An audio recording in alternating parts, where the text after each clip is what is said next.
Fala galerinha, tudo bom? Aqui quem fala é o Ariel, tá bom? Sou professor de Geografia aqui do Força Máxima e hoje nós vamos fazer a resolução do plano de estudos, tá bom? Do teste de Geografia, beleza? Então vamos lá. Sétimo ano, se liga.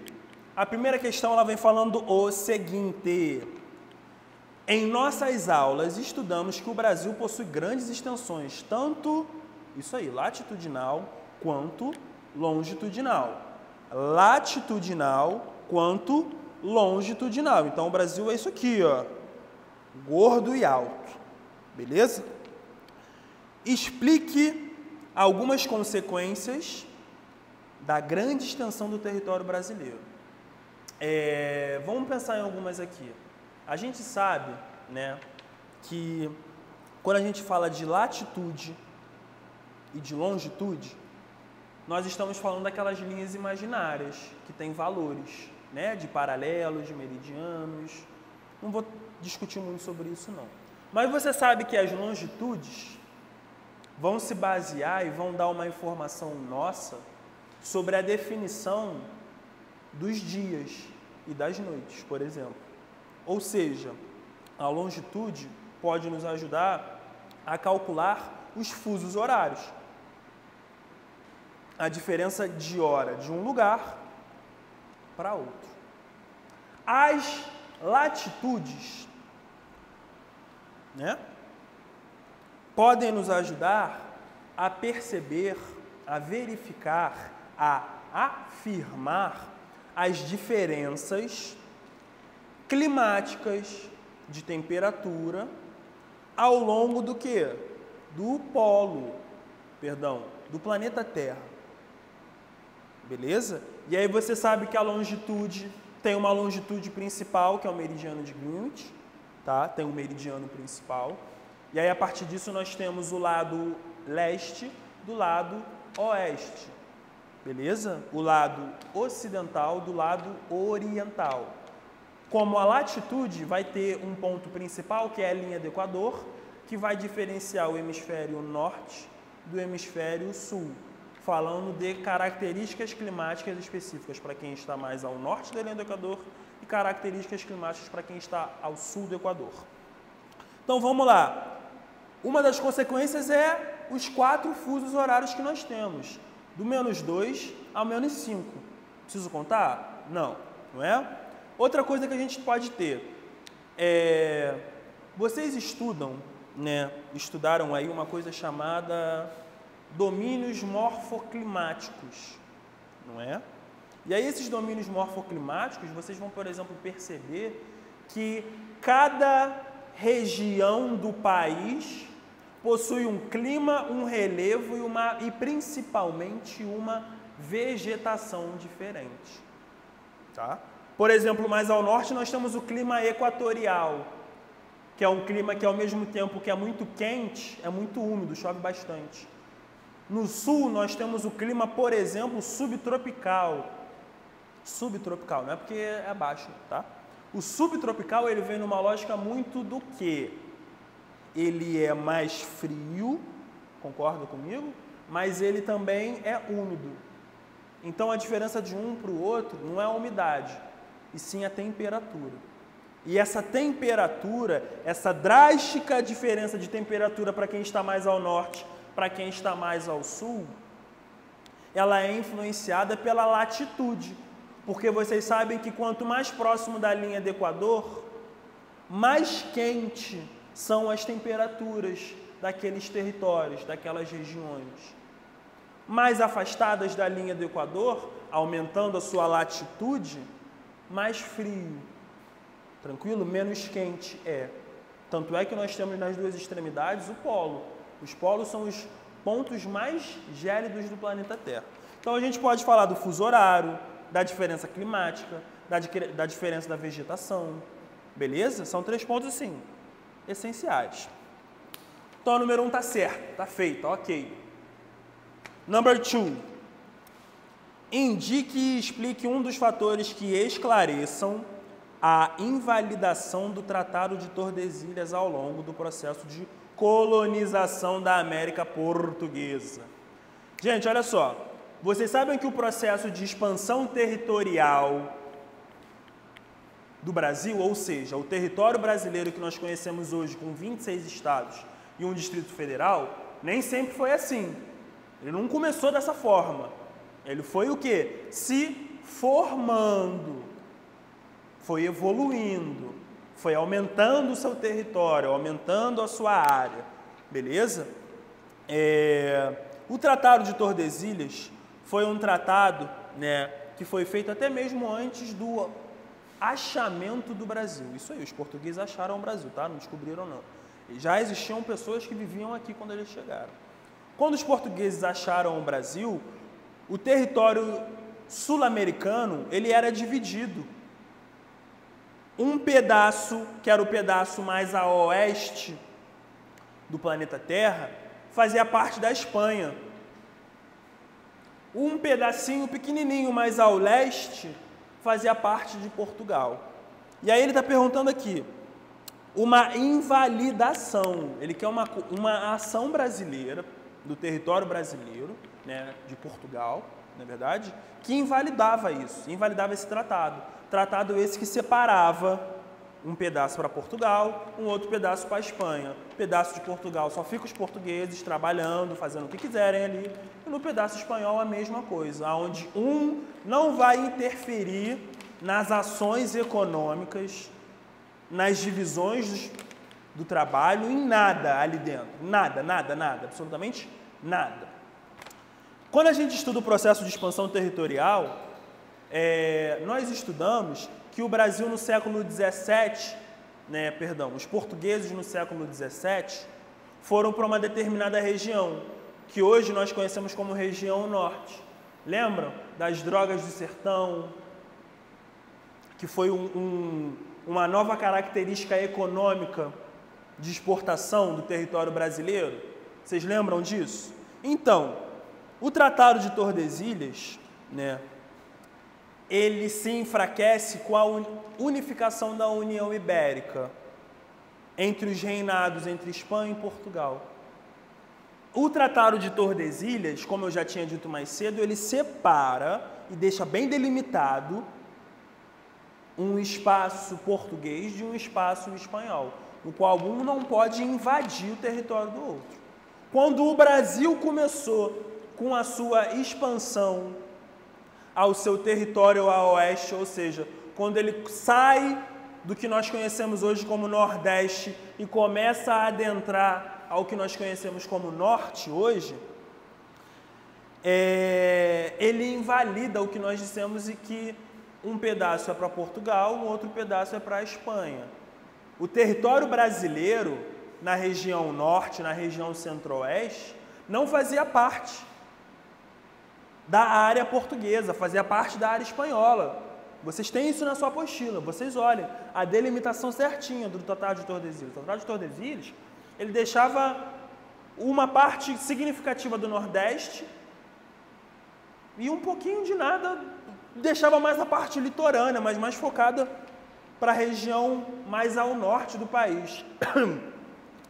Então, a gente pode ver como resposta a expansão, ao que nós conhecemos da região norte brasileira no século XX. Tranquilo? Então, expansão territorial brasileira no século XVII, 20 não, 17, século XVII, XVI, beleza? Foi uma das características que invalida o Tratado de Tordesilhas. Tratado esse que foi feito para separar terras portuguesas de terras o quê? Espanholas, no qual a Espanha, saibam disso, a Espanha tinha simplesmente 90% do território sul-americano. Beleza? Então, número 2 está ok. Número 3. Leia com atenção esse poema e responda. Somos todos negros? Somos todos índios? Somos todos europeus? Não, não somos brasileiros. Só temos uma cor. Não somos uma aquarela com muitas cores que, quando se misturam, ficam cores brasileiras. Então, somos negros, somos índios, somos europeus, é isso, somos brasileiros. Eu tenho muito orgulho do que sou brasileiro. Qual a relação, que relação há entre o poema e a formação da população brasileira? Gente, vocês sabem que a formação da população brasileira, ela veio através da miscigenação. O que foi essa tal miscigenação? Simplesmente, quais grupos passaram a ocupar o território brasileiro no seu processo de formação?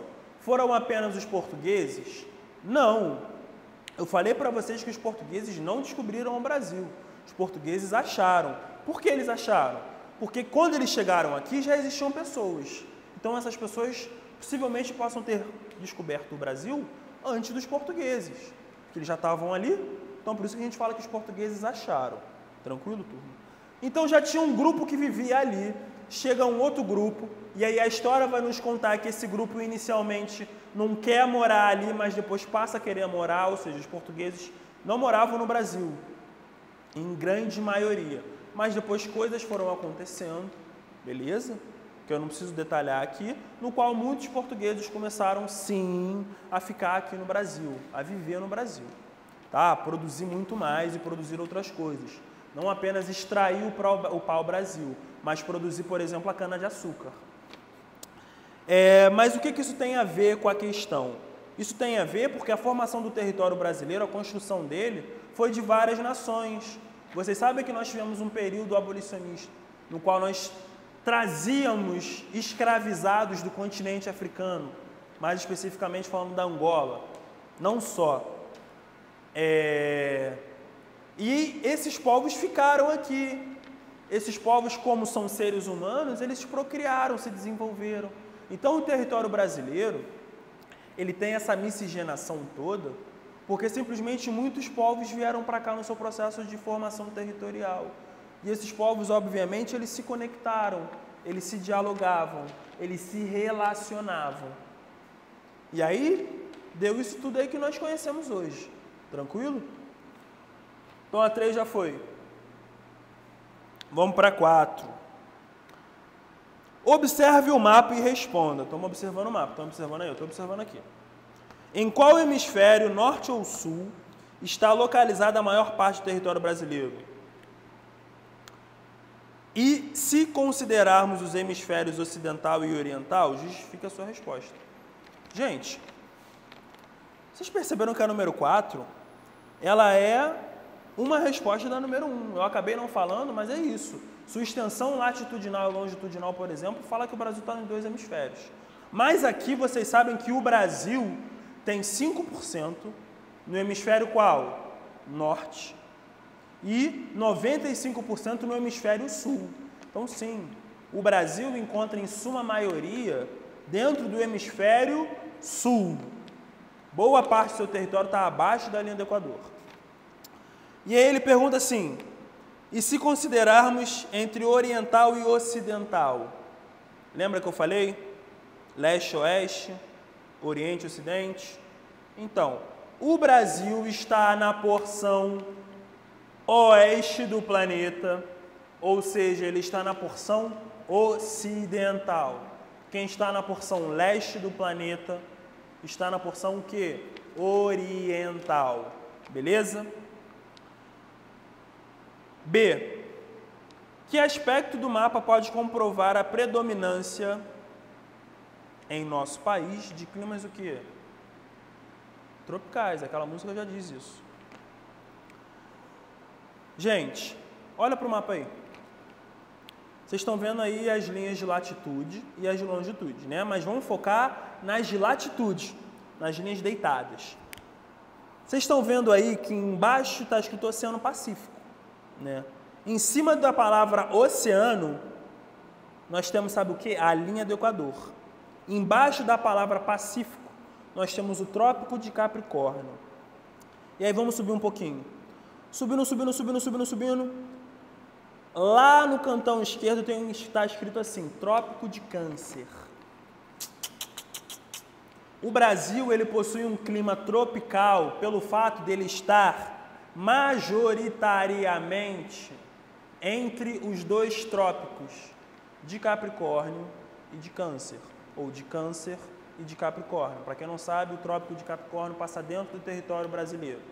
O Brasil é cortado por 2 linhas paralelas, por 2 latitudes principais importantes. Qual? Linha do Equador e o trópico de quê? De Capricórnio. Tranquilo? Então a 4 também está feita. 5. Relaciona as colunas. A. Sociedades. B. Paisagem natural. C. Paisagem humanizada. Olha a pegadinha. E espaço geográfico. Vamos lá. Primeira parte. A paisagem que existe quase sem alterações. Olha. A paisagem que existe quase sem alterações provocadas pelo homem. Gente, se o homem está ali... Vocês lembram de paisagem natural e cultural que vocês estudam no sexto ano? A cultural é que tem a ação do homem. A natural, não. É natural. Se tem um homem, não é natural. Se não tem um homem, é natural. Se tem o homem interferindo.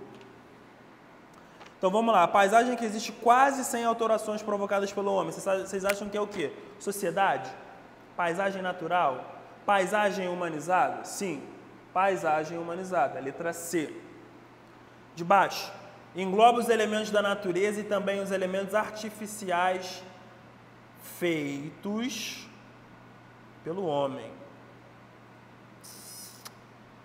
Vamos lá, vamos lá. Vocês acham que é o quê, gente? Vocês acham que é o quê, gente? Engloba elementos da natureza e também os elementos artificiais feitos pelo homem. Isso é o espaço geográfico. O que é o espaço geográfico? Porque aqui está falando, o espaço geográfico nada mais é que a relação entre homem e natureza dentro da superfície terrestre, no qual o homem modifica a natureza e a natureza modificada pelo homem, ela dá respostas? Então, vamos para de baixo. Grupos de pessoas que vivem no mesmo lugar de acordo com as mesmas leis e regras de sobrevivência. É o quê? Paisagem natural? Sim. Não, gente, não é. É sociedades. Sociedades, nós vivemos em sociedade. Por que a gente fala que a gente vive em sociedade? Porque a gente vive no mesmo lugar, somos submetidos às mesmas regras. Todo mundo aqui tem que pagar conta de luz, tem que trabalhar, tem que estudar, tem que seguir as leis da Constituição brasileira. Concordam comigo? Então, A.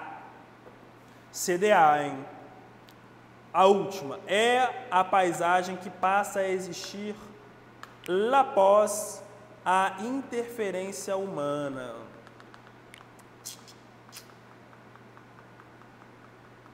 E aí, gente? E aí, gente? É a paisagem que passa a existir após a interferência humana. Essa é a resposta. C. 6. O conceito geográfico associado à separação de uma área do todo através de um critério por suas semelhanças. Vamos lá, ele quer saber o conceito geográfico que está associado à separação de uma área, tá? Através de suas semelhanças. Espaço geográfico? Território? Não, porque território é um espaço que está sob a posse de alguém. Então, é um espaço que alguém manda. Lugar? Lugar não tem a ver com afetividade? Você precisa não necessariamente você precisa mandar no seu lugar. Você pode gostar ou não. Você pode mandar em nada. Região. Regiões são espaços geográficos que possuem características semelhantes. Então, quando a gente fala, por exemplo, região dos lagos, região metropolitana, melhor exemplo é a região metropolitana para facilitar. O que é a região metropolitana? São todos os municípios que têm alguma relação econômica com o Rio de Janeiro. Consegue compreender? Municípios que têm relações econômicas com o Rio de Janeiro fazem parte da região metropolitana do Rio de Janeiro. Região dos lagos. O que tem em comum ali na região dos lagos? Isso aí, lagos. Ou um lago. Região de Baixada Fluminense. O que esses municípios aqui de Caxias, perdão, o que esses municípios aqui da Baixada Fluminense, Caxias, Nova Iguaçu, Japeri, Belfor Roxo, São João, Queimados, Nilópolis, Mesquita. O que todos esses municípios têm em comum, gente? São regiões que estão abaixo do nível do mar, de baixada. Então, região são são espaços geográficos com características o quê? Comuns, semelhantes, iguais. Então, a resposta da número 6 é a letra A. A questão 7, gente, ela mostra aqui 2 mapas, tá? E aí, nós temos um mapa com um tipo de regionalização e outro mapa com outro tipo de regionalização. Ela vem perguntando qual é a diferença do critério para você separar essas regiões de cima para o critério para separar as regiões de baixo. A primeira nós temos as regiões assim, Amazônica, Centro-Oeste, Concentrada e Nordeste. A região concentrada é a região do Sul e do Sudeste, que nós conhecemos hoje. Essa foi uma regionalização que o IBGE nos fez. Qual é o critério? Físico e político. E demográfico. Quando a gente fala físico, político e demográfico, ela vem com uma característica mostrando que tem uma concentração de algo ali, de pessoas, econômica, financeira. Beleza? Quando a gente fala político, é que essa região é que possui vários órgãos políticos, por exemplo. Né? O IBGE já teve diversas formas de regionalizar o país conforme o passar do tempo. Tranquilo? Então, por exemplo, vocês conseguem perceber aqui que o Tocantins ele está ainda na região que nós conhecemos como Centro-Oeste. Hoje o Tocantins ele está na região Norte. Então, gente, essa regionalização aqui é uma regionalização física-política. A 2, que é a Amazônia, Centro-Sul e Nordeste, é aquela do Geibler, né? São os complexos regionais. Qual é a característica dos processos regionais? Dos complexos regionais. Os complexos regionais eles vêm com uma característica, né, da formação do desenvolvimento econômico, e aí eu falo do desenvolvimento agrário, do desenvolvimento industrial, do desenvolvimento das sociedades, tá? Ela foi parecida dentro de regiões. Então, o Centro-Sul, que ele abarca um pedaço do Centro-Oeste, um pedaço do Sudeste e a região Sul como um todo, ela está falando, né, a gente vem falando que a economia é muito parecida, o desenvolvimento é muito parecido, os hábitos culturais também. Entretanto, é o seguinte, hábitos culturais não é uma característica dos processos dos complexos regionais. Eles são o quê? Geoeconômicos. Eles estão ligados muito à economia, ao desenvolvimento financeiro dessas regiões, que tem características o quê? Semelhantes. Por exemplo, o Centro-Sul é uma região que tem uma característica de ser que tem uma agricultura mais mecanizada, tanto no Centro-Oeste, quanto no Sudeste, quanto no Sul. É uma região que concentra mais indústrias, que concentra mais polos financeiros. Tranquilo? Então, a questão 7 está ok. Questão 8, gente. Sobre as características territoriais do Brasil, é correto afirmar que, letra A, com extensão territorial de 8.514.806 km², meu Deus, o Brasil é o maior país sul-americano. Gente, eu preciso ler as outras? Não. As outras são totalmente erradas. Por exemplo, a C, o Brasil está regionalizado em 5 grandes complexos regionais, Centro-Oeste, Nordeste, Norte, Sudeste e Sul. Não. Eu acabei de falar que os complexos regionais são 3, Amazônia, Nordeste e Centro-Sul. E a característica deles é diferente, por exemplo, da do IBGE. Se ele falasse que ele está regionalizado em 5 grandes regiões, aí já estaria certo. Então, a resposta da número 8 é a letra A. Então, gente, a questão 9 é o seguinte. Ela pede aqui para a gente diferenciar as definições, dentro do conceito geográfico, de território. Tá? Território, para nós, geógrafos, para a geografia, é um conceito que trabalha o seguinte. É um espaço geográfico sob a posse de alguém. Beleza? É um espaço geográfico sobre a posse de alguém. E aí, quando você tem posse sobre aquele espaço geográfico passa a se chamar o seu território. Tranquilo? Como a gente pode diferenciar essas definições de território? Porque território, já que é um espaço sobre posse de alguém, me dê exemplos aí. A criação de um Estado-nação. países, por exemplo. Vocês sabem que esses limites entre um país e outro é um limite imaginário, no qual separa, olha, a sua posse vai até esse limite, essa linha. Daqui para cá tem uma outra posse, tem um outro poder de uma outra pessoa. O território, né, também ele possui escalas de análises diferentes. Porque eu sou o dono da minha casa, do terreno que eu moro. Eu mando ali dentro. Entretanto, eu moro numa cidade, em quem manda nesta cidade é o prefeito, no qual eu moro num estado, em quem manda nesse estado é o governador. Moramos num país que quem manda é quem? O presidente. Então, quando eu falo de escalas de territórios diferentes, a gente pode, por exemplo, utilizar até mesmo uma sala de aula, um outro exemplo, no qual essa sala de aula aqui, quem domina, quem detém posse sobre essa sala sou eu, quem manda aqui sou eu, professor, ou nós, professores. Entretanto, essa sala de aula, ela está dentro de um território maior, que é o território escolar. Então, eu obedeço aos donos. Compreende? Então, nós temos várias análises de escalas diferentes. Então, vocês podem colocar aí que o território pode se expandir através da escala, né? Quando a gente fala de uma análise política, a gente fala, né, na geografia sobre a superfície terrestre, que é um estado. Tranquilo? Então, a questão 9 foi. Ok.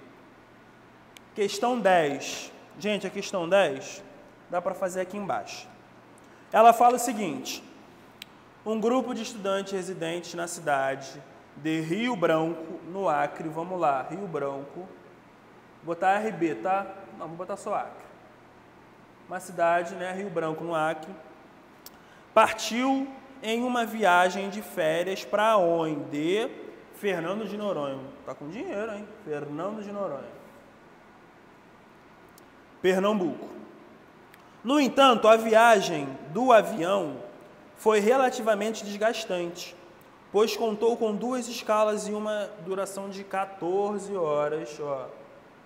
14, vou botar aqui não, vou botar aqui. Ó. 14 horas e 30 o quê? Minutos. 14 horas. Tá? Considerando que os viajantes saíram de Rio Branco, que horas que eles saíram do Rio Branco? Às 6 horas da manhã. E ele quer saber a hora local do desembarque aonde? Aqui. Gente, toda a questão de fuso horário, que ele me pergunta assim, eu saio de um lugar na hora tal e quero descobrir a hora que eu vou chegar. Primeira coisa que a gente precisa fazer é o quê? Fuso horário é o quê? Diferença de hora de um lugar para o outro, de um espaço para o outro. Vocês sabem que o Brasil possui quantos fusos? Isso mesmo, 4. Nós temos o -2, que abarca o arquipélago de Fernando de Noronha e outros arquipélagos na costa brasileira. Nós temos o -3, tá? O -3 ele abarca uma grande região, toda a região do sul, do sudeste, uma parcela do nordeste e um ponto do centro-oeste, que é o Distrito Federal. O -4 pega uma parcela do norte e do centro-oeste, tá? Só que uma maior parcela do centro-oeste, beleza? Porque no -3 só do centro-oeste nós só temos quem? Brasil. E o -5 é o do Acre, do Rio Branco, tá bom? Vamos pensar aqui agora. A regra de fuso horário é o seguinte: todo o espaço mais a oeste, você o quê? Perde 1 hora. Todo o espaço mais a leste, você o quê? Ganha 1 hora. Concordam comigo?